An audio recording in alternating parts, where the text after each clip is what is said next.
Dear friends, I'm very happy to be with you once more. I'm Dr. Rodrigo Rodriguez, Medical Director of BioCare Hospital.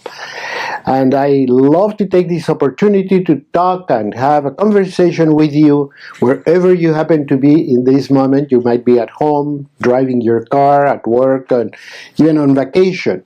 I thank you for following me. I thank you for listening to these very important messages. And they're very important because, number one, they want to help you. They want to make sure that you take good care of your health.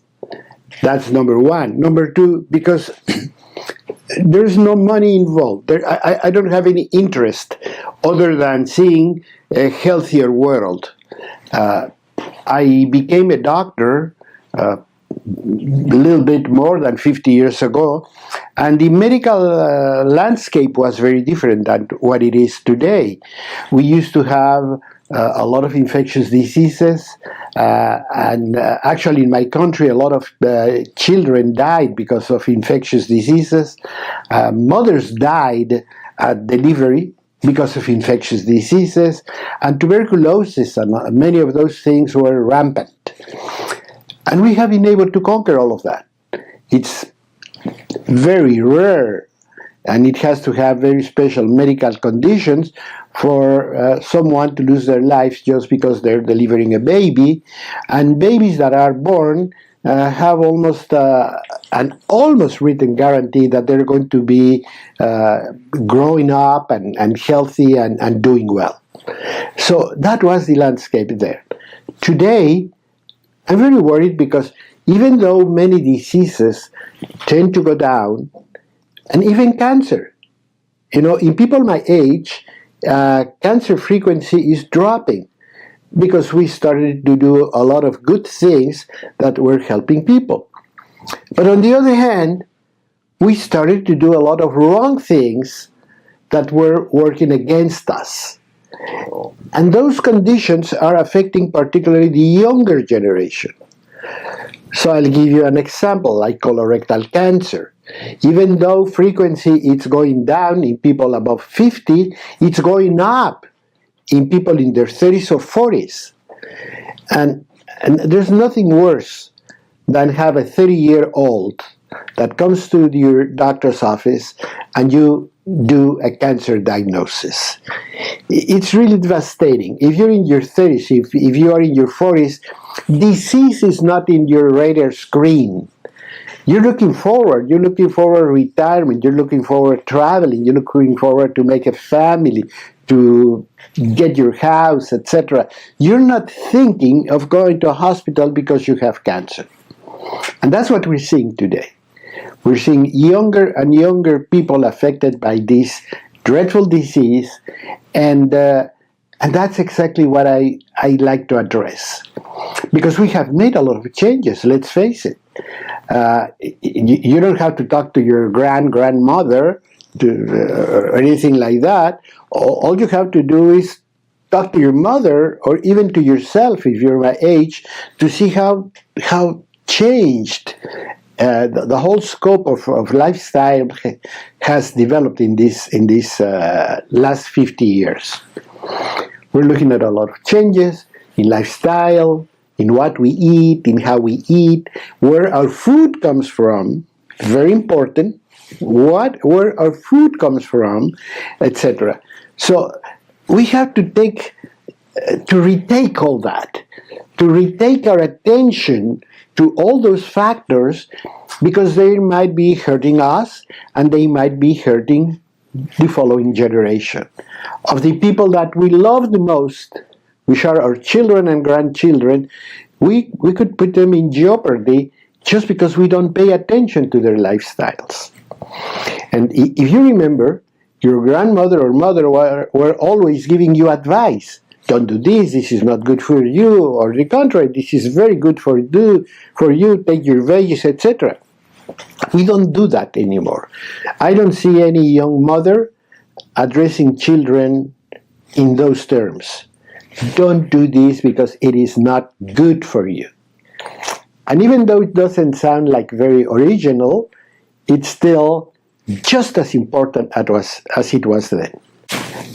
I'm going to refer now to a form of cancer that disguises a lot the way we function.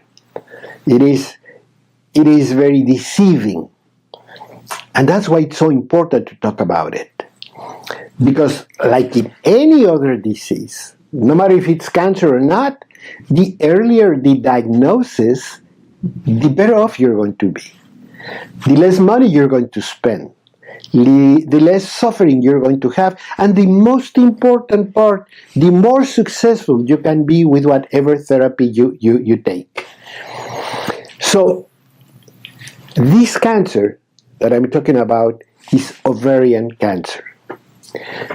You know, the ovaries are deep in the pelvic cavity, way down in the abdomen, way down in the pelvic bone cavity, and close to other organs, and the colon, the bladder, the uterus, of course. So whenever they have a problem, they can mimic a symptom of a different organ. And that has been one of the big problems with ovarian cancer. Number one, when an ovarian cancer starts to develop, it's practically silent. You don't feel anything. But as it progresses, it is far from being silent. It starts to give you a lot of warnings, a lot of, hey, I am here, I'm developing, I'm doing this, I'm doing the other. But we don't pay attention. And we don't pay attention, you know why? Because being close to other organs, you might have just discomfort, abdominal pain, pelvic pain, probably some problems with urination, probably some problems with cramps and pains, because it becomes very, very talkative. It is giving us a lot of information. It's telling us in many ways that the cancer is in your ovaries. But the big problem has always been that we disregard the symptoms. Why? Because every time we have an abdominal discomfort, the first thing we think of is probably something I ate. Oh, I shouldn't have eaten that. Or this food might not be good, and I've got some problem with it. I might have an infection. Or I have been very stressful, and this could be a colitis. I mean, yeah, I've been crampy and painful, and I've been feeling a little bit bloated, etc. So, what can we do? But the worst thing you can do is to take a nonchalant attitude. Just being nonchalant is going to take you nowhere. It's going to complicate things. Here, the story is, every symptom you have, try to think of what you want to rule out. If you have an abdominal pain, if you have an abdominal problem, if you have too many gases, if you have this or the other, try to rule out the very serious diseases first. Is this colon cancer? Is this ovarian cancer? This is bladder cancer. And for that, you go to your doctor, you say, you know, I have been having these symptoms. And you have to be convincing. You want to get answers. And I have to insist on that, because I have seen people with ovarian cancer that actually went to the doctor. And they went to the doctor because they had all these symptoms. And the doctor said, oh, it's probably same attitude. It's probably a colitis. It's probably a bladder infection. It's probably this. Let's take this therapy and see how you feel.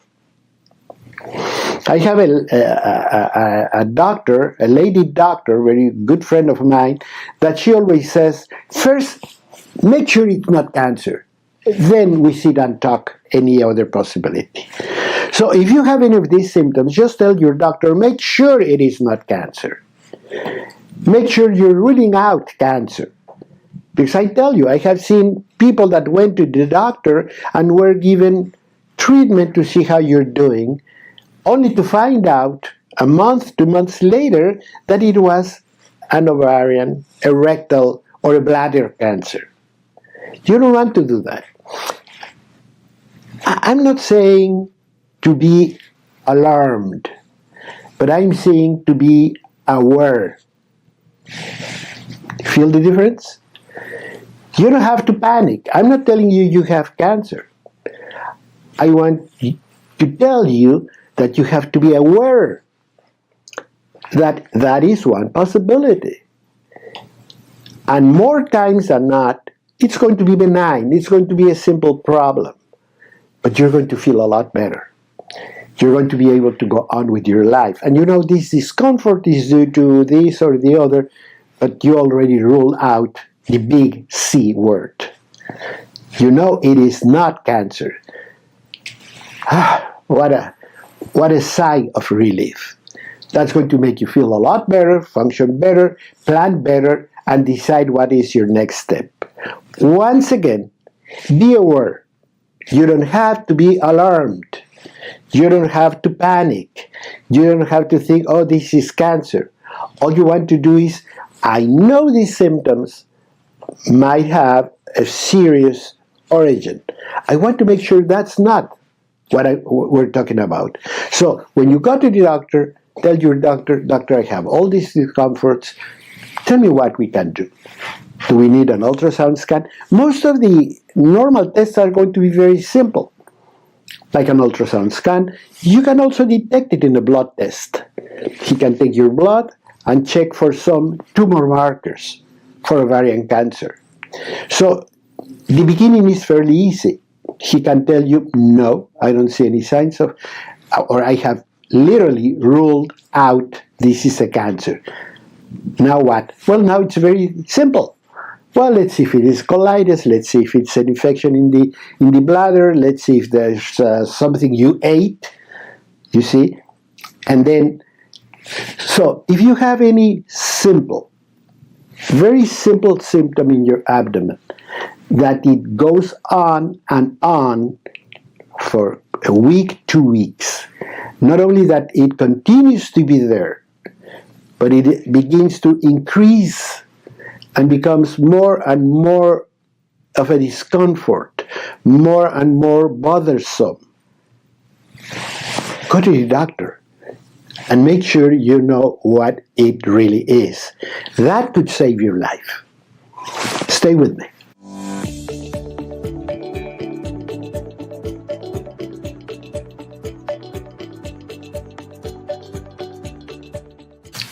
Dear friends, you are with Dr. Rodrigo Rodriguez, Medical Director of BioCare Hospital.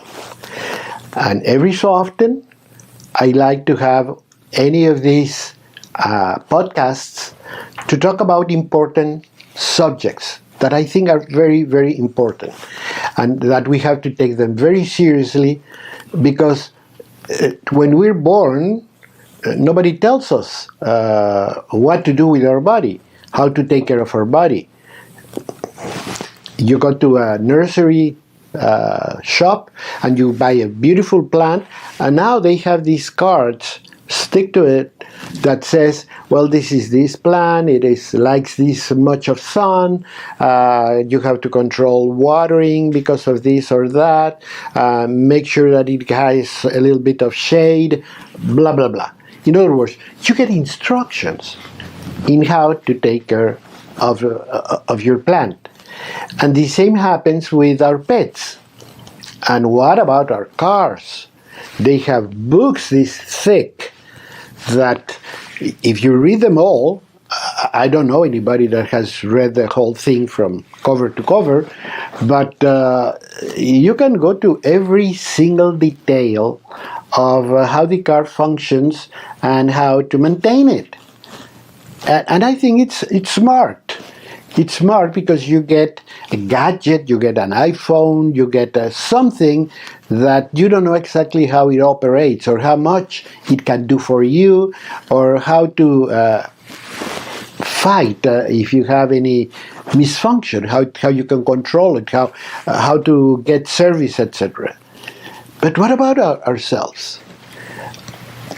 We used to have somebody at home that would give us a lot of simple instructions.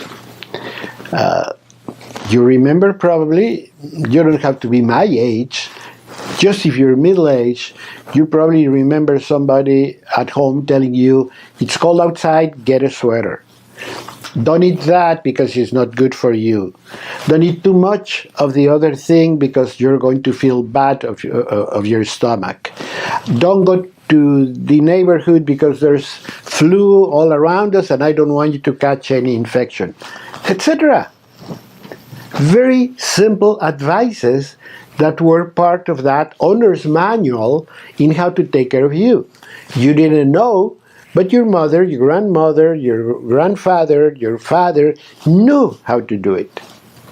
Don't drive late at night, it might be dangerous. Don't go to that neighborhood. I don't like these friends you have now. They're not good news. I have done it many times. With the children I have had under my care, I always said, don't do this, don't do that, watch it. And you watch them. You see how they leave home, how they come back, etc. You look at their faces, at their eyes, everything. You make sure they're in good shape because there are many threats around there. So you take care of them, you advise them, you tell them why. Don't do this because of this. Okay, my mother was a lot simpler than that. You don't do that, period. No explanations whatsoever. But it sticks to you. You know you shouldn't do certain things and you know how to do other things. And you learn to be cautious and you learn to take care of yourself. So you can grow up and be useful to yourself first and foremost. Because if you're good to yourself, you're going to be able to achieve a lot of things for others. I always put the example of the oxygen mask that drops on an airplane, and they always tell you, put your mask on first before you help any other. Why? Because if you don't put your mask immediately, low oxygen is going to take you to unconsciousness. And once unconscious, you will not be able to help you, and you will not be able to help anybody. So even if you're with your son or with a child, put your mask first. Make sure you can function. Make sure you can help. Make sure you have everything to be helpful. But if you drop unconscious, that's it. So it would sound like I'm going to put the mask on my child first, on my wife or whoever I love, my mother. No, do it first, and then you can help everybody. And the same is with health. Make sure you can be strong and healthful. Because I have always said, being a little bit on the monetary side, okay, that it pays to be healthy. You are your main source of income. You're your main source of everything. So make sure you're in good shape and you're going to be able to help everybody else. So that's why these messages, I feel, are important. And today we're talking about ovarian cancer. And we're talking about one of the big problems with ovarian cancer. It is not a silent disease. This is not a disease that you're going to find out one day, as it happens with, let's say, high blood pressure, that you can go for years. And you don't know you had high blood pressure until you have a stroke or you have a heart attack. No, in here, you have a lot of symptoms, and you can have them for months. The problem is that they're so confusing because they mimic symptoms that come from other organs. And I have told you that the ovaries are very close from other organs that are very difficult about a little bit of inflammation around it. So they can deliver a lot of symptoms. That's the colon, that's the bladder. So you might have a lot of intestinal symptoms, urinary symptoms that you think are because of food, because of this, because of a bladder infection, etc., when you have an ovarian cancer. So let me give you some of them. Let's say you eat and you feel very full very rapidly. That's a warning. Just let's try to figure out how we function daily. And then all of a sudden, we can tell. I couldn't eat this. I used to eat this very easily.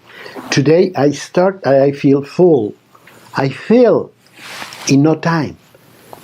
That could be a problem. I have bloatedness. I didn't have this only a month ago. I remember when I went on my vacation, I was swimming and getting on my bathing suit without any problem. Now I'm bloated. I have cramps. I have urinary symptoms. I have to get up at night. I have certain urgency. When I have to go, I have to go. And all those things are going to be important to take attention to. Why I'm telling you that you have to pay attention to? Because if you have any of this type of symptom, very simple, bloatedness, you feel fast, you have cramps, you have any sort of symptom with the urinary tract, anything like that, well, I was telling you, do not be alarmed, but be aware. And when you go to the doctor, make sure that he tells you that he's going to rule out the important thing. So let's make sure you don't have a cancer somewhere, because it could be colorectal cancer, it could be bladder cancer, and can be ovarian cancer. So let's make sure that that is not happening. If you can rule all that out, then you're in good shape. You can go ahead and find out what is happening, what we have to do, and you're going to be on with your life knowing that you're strong and healthy, and probably have already corrected whatever produced those symptoms. So once again, if any abdominal symptom, it just stays there, it persists, or even worsens, it starts to get more acute, more difficult, more bothersome, time to go to the doctor.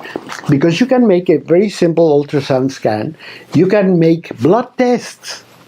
The cancer will tell by releasing some markers that we can check in the blood in this time and age. So all you need is a blood test. The same way you check your blood type, it's the same type of bother you are going to have to check any of these markers. And when you do that, we can go on with our life. So, once again, one of the major components of healthy life is awareness, vigilance, and of course being proactive. And we have to talk about proactiveness. What do we have to do to make sure that this will not happen? What are we doing in the younger generation that's affecting the possibility of this deadly cancer? Ovarian cancer is the second cause of death in female cancers in America today. So we're not going to take it easy. We're not going to take it just without any importance. We're going to pay attention, and we're going to follow it up, because we know that the sooner we start a therapy, the better off altogether, financially, pain, etc., we're going to be. Our chances of success are going to go way up if we have an early diagnosis. So And that diagnosis, this is where I don't want you to make a mistake. Okay? That diagnosis, it's really within your reach. It's in your hands.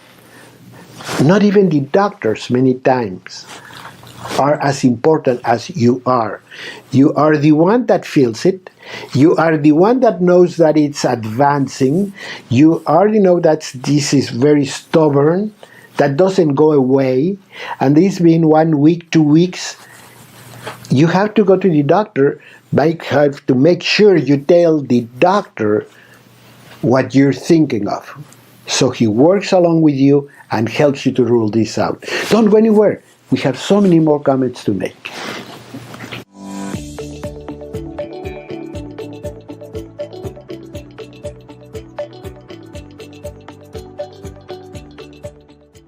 Let's talk a little bit about risk factors in ovarian cancer. You are with Dr. Rodrigo Rodriguez, Medical Director of BioCare Hospital. And in this podcast, we've been talking about ovarian cancer. How it's a very important type of cancer since it's the second cause of death of female cancers in America today. So it's not going to be, it is today. So we have to be very serious about it. And we're saying also that the opportunity to detect it early, it's right there. But the complexity of the diagnosis is that it comes with a lot of symptoms, but they're so everyday that we don't pay attention. So that's what I want to bring you today. Awareness, so you can be vigilant. I have used the words, you have to be alert, not alarmed. So don't be panicked, but be aware. Be there. Make sure you know what's happening. Be alert of any changes in your body for that matter. That's very important. Now, why ovarian cancer is giving us so much problems? Well, let's begin with genetics. Ovarian cancer is one of the types of cancers that it's kind of connected to genetically.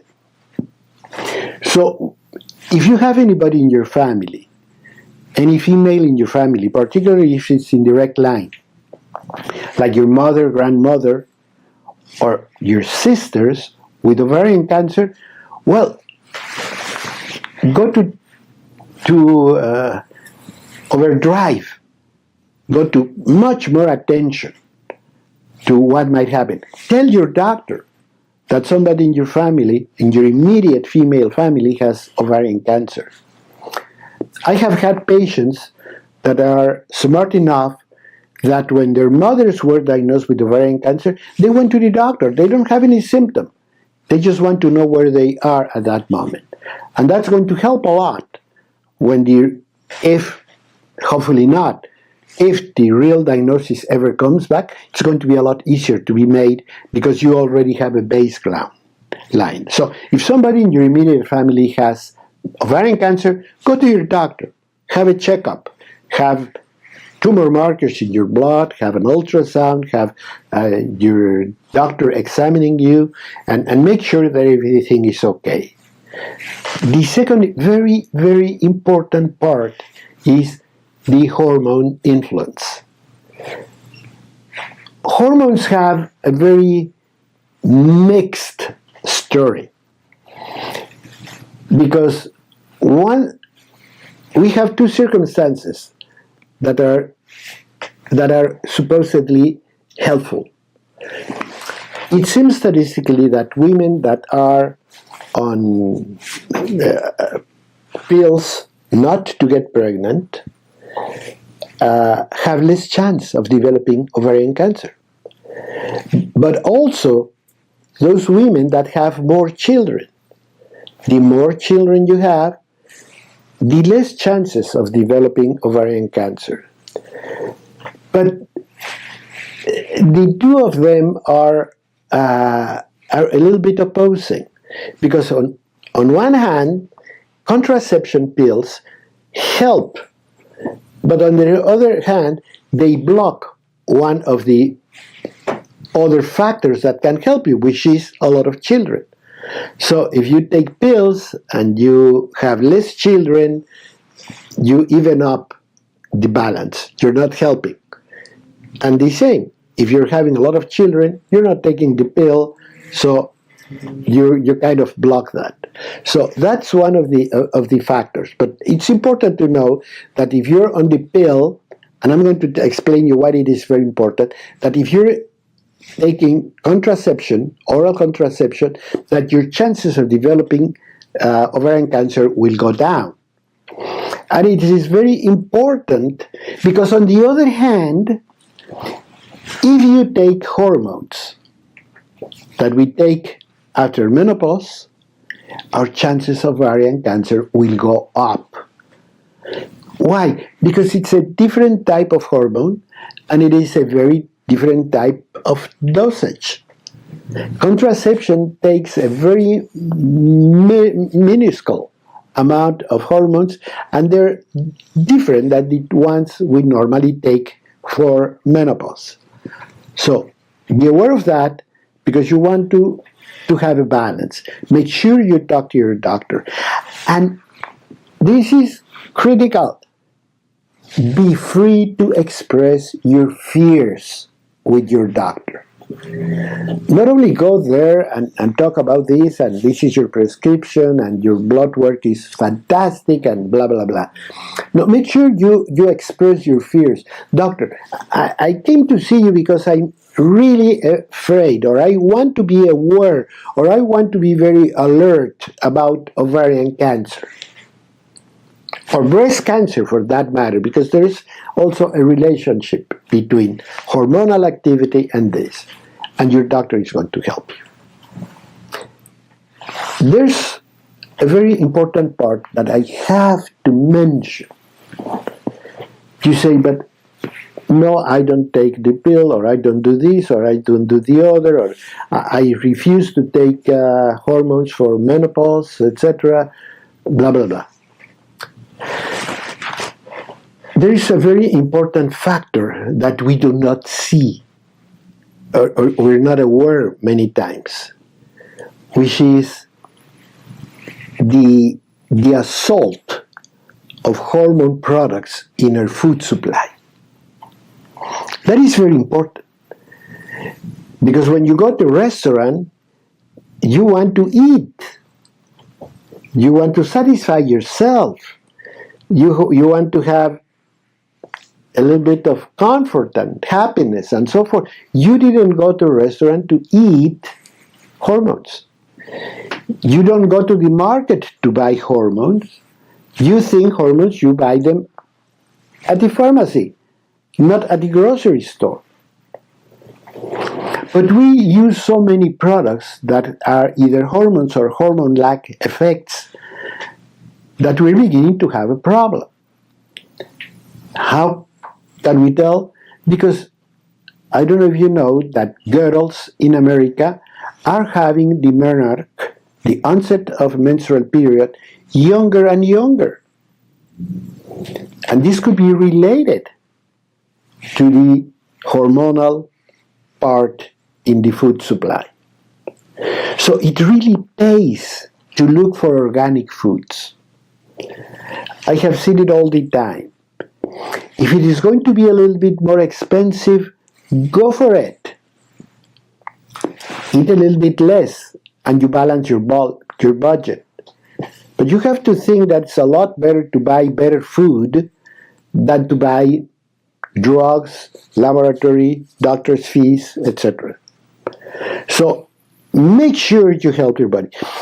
I was reading some very lovely, I love the results. They're beginning to make statistics because this is a fairly new movement. By fairly new, I would say 20, 30 years only. When we started looking at the organic food, when we started looking at the vegetarianism, I don't go for vegetarianism myself. I could talk 5 podcasts about why I don't think that's exactly the way. However, we're looking at results, statistical results that show us that people that prefer organic food are healthier, have less problems. Why? Because they're wiping out hormones, antibiotics, and God knows what they're putting in our food.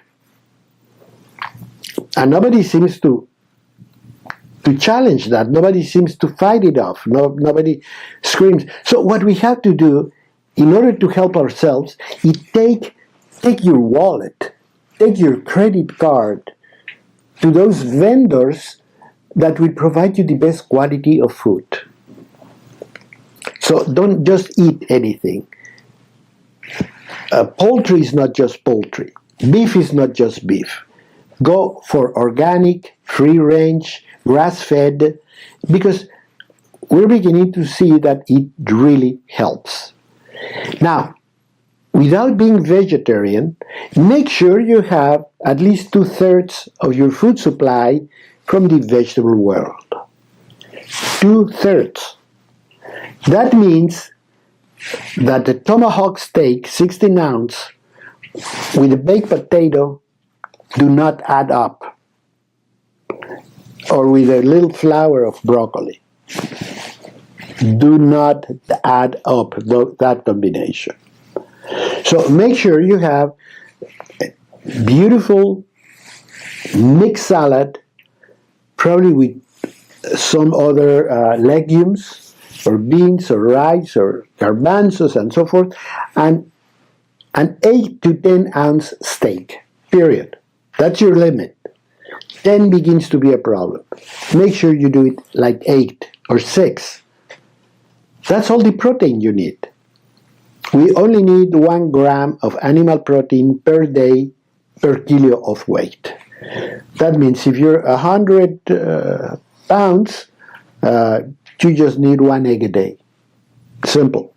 The rest of it should be legumes that do contain protein, and your greens, and your roots.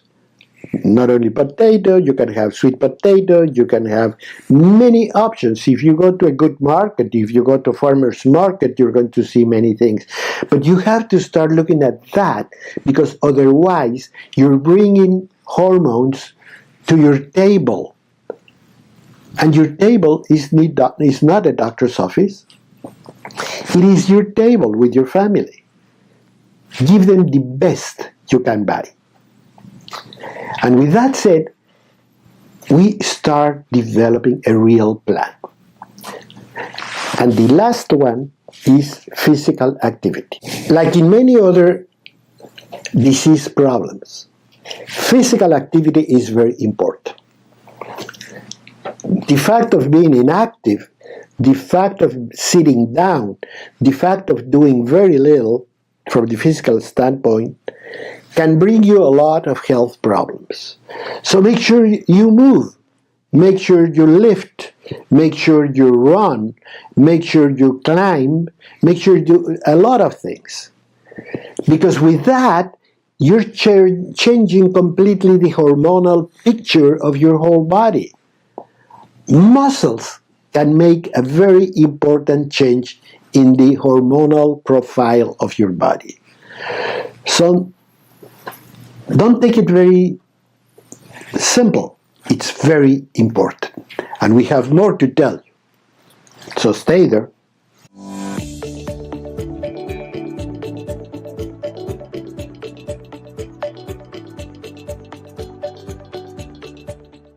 You are with Dr. Rodrigo Rodriguez, Medical Director of BioCare Hospital. And I've been telling you about a very important subject. A very important subject because it's the 5th cause of cancer, female cancer deaths in America. Because it's the second most occurring cancers after breast cancer of females in America. So it's not simple. It's not the case every now and then. It is a very important disease. And in my lifetime as a doctor, I have seen a lot of very sad cases because simply they didn't pay attention. And let me tell you something that's even more important. I have seen cases where the one that didn't pay enough attention was the doctor. Sometimes you might be very busy, you might be, and that's not an excuse. But you just didn't think of it. You go with a very simple symptom and they tell you that we're going to give you this is probably colitis, let's see how this works in a week or so. And the worst is going to be if that thing they gave you is going to give you some sort of relief. Because you think, okay, this is history. But you didn't have an accurate diagnosis. You didn't have a full diagnosis. So, once again, not only you have to be aware, not only you have to be alert, but you have to alert your physician. Why are you going to his office? I'm coming here, doctor, because I have all these problems. I want to make sure I do not have ovarian cancer. So do whatever you have to do. I just want you to tell me, no, this is not ovarian cancer.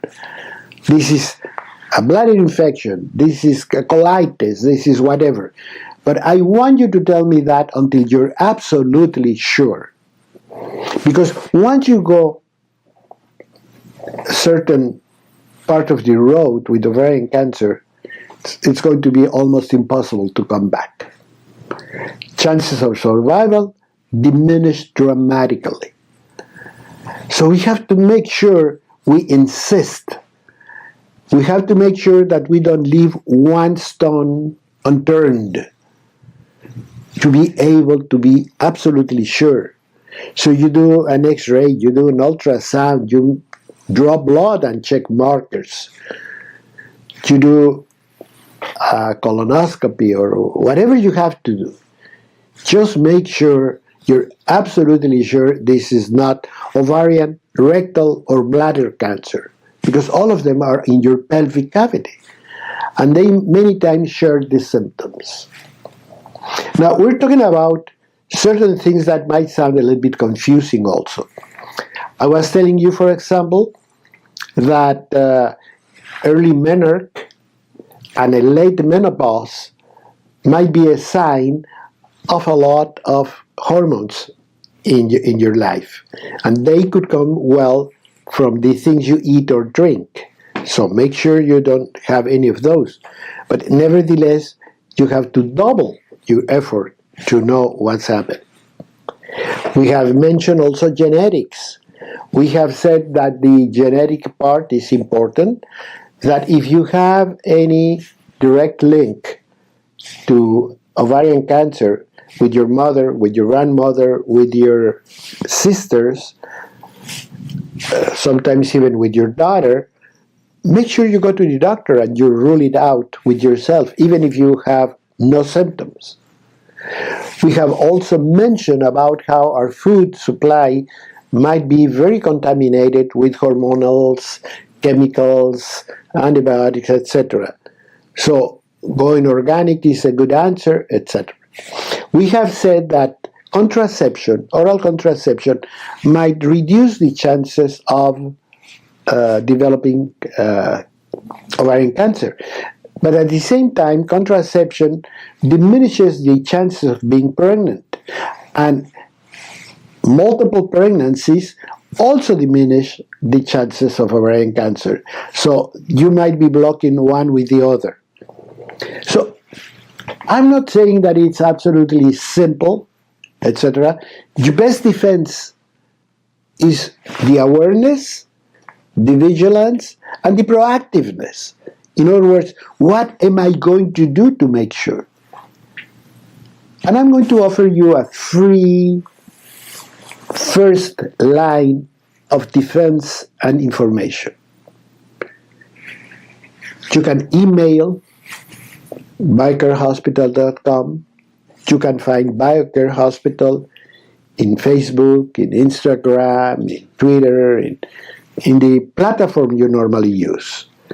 If you're sending a message to a friend, you can send it to BioCare and say, doctors, I have this question. I'm on oral contraception, so I haven't had any pregnancy. What should I be aware of? And you're going to get a free answer from a registered physician. In other words, we want to help you. You can say, I started my menarche at 10 years old, and I have these sort of feelings or discomforts. You can ask any question. You can say, I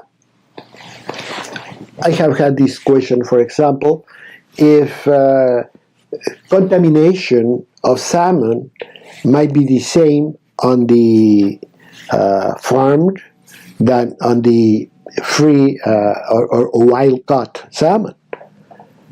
And you can answer. For many of those things, you're going to get a direct, honest answer.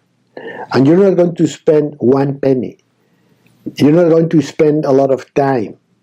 While you're doing your social media, you can just drop the question and read the answer. We're there 24/7. We love to hear from you. We love to advise you. And hopefully, we can convince you that a better lifestyle can change your life. I have said it all the time. I don't want to meet you as a patient. And many people might be wondering, why does a doctor talks about prevention if you're losing business? No, I'm not. Because thank God, and I really thank God for it, we have more and more people that come to the hospital because they want to stay healthy, not because they are sick, because they want to do oxidative therapies, because they want to do stem cell therapy, because they want to lose weight, because they want to control a metabolic disorder, because they want to bring back control on their high blood pressure or heart disease and so on. So people that are looking to be healthier, not to treat a disease. They might have some health challenges, but they come here because they want an overall new. They want to renew themselves. They want to make sure they have a fresh start. And coming to BioCare Hospital many times kickstarts the whole thing. They learn how to do it. They learn what they should know. They look at things from a different point of view. And at the same time, they lose some weight. They control and fix their intestinal flora, which is so important for health maintenance and immune performance. You can read about the immune system and how the intestinal flora is important to the performance of the immune system. So we can do a lot of things. We're a full hospital. We can do intravenous supplementation. We can do targeted supplementation. Get you whichever nutrient you need in your body at that point in time. And the more you know, the better off you're going to be. Information absolutely means power.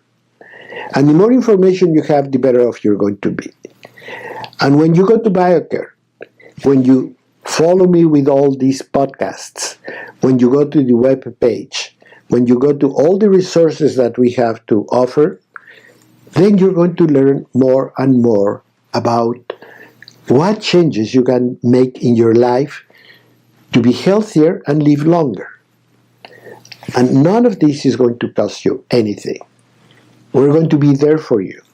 And we love to be there for you because we're developing a chain of friends that look forward long, healthy lives.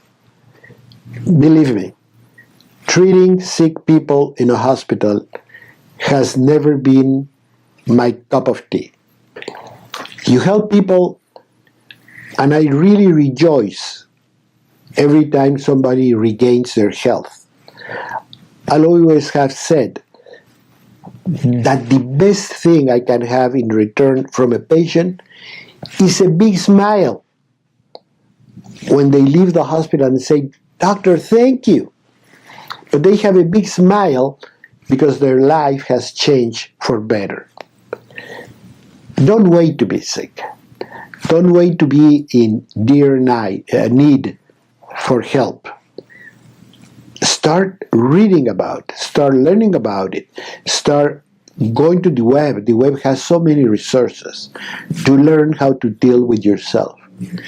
And the particular case of pelvic cancers, awareness is 5 times as important. Because when you have a heart attack, you have a pain, a really bad pain that's so typical that people can look at you in the emergency room and just by looking at you say, "Get help to this person because it's getting a heart attack." It's that obvious. When you have any sort of pelvic cancer in the bladder, in the ovary, in the colon, you have all these little things that you completely disregard and give no importance. And that could cost you your life. So I don't want you to be there. So make sure you contact BioCare Hospital. Follow me. I would appreciate, but I also think it can help you change your life. So till next time, I'm Dr. Rodrigo Rodriguez with BioCare Hospital. Stay healthy.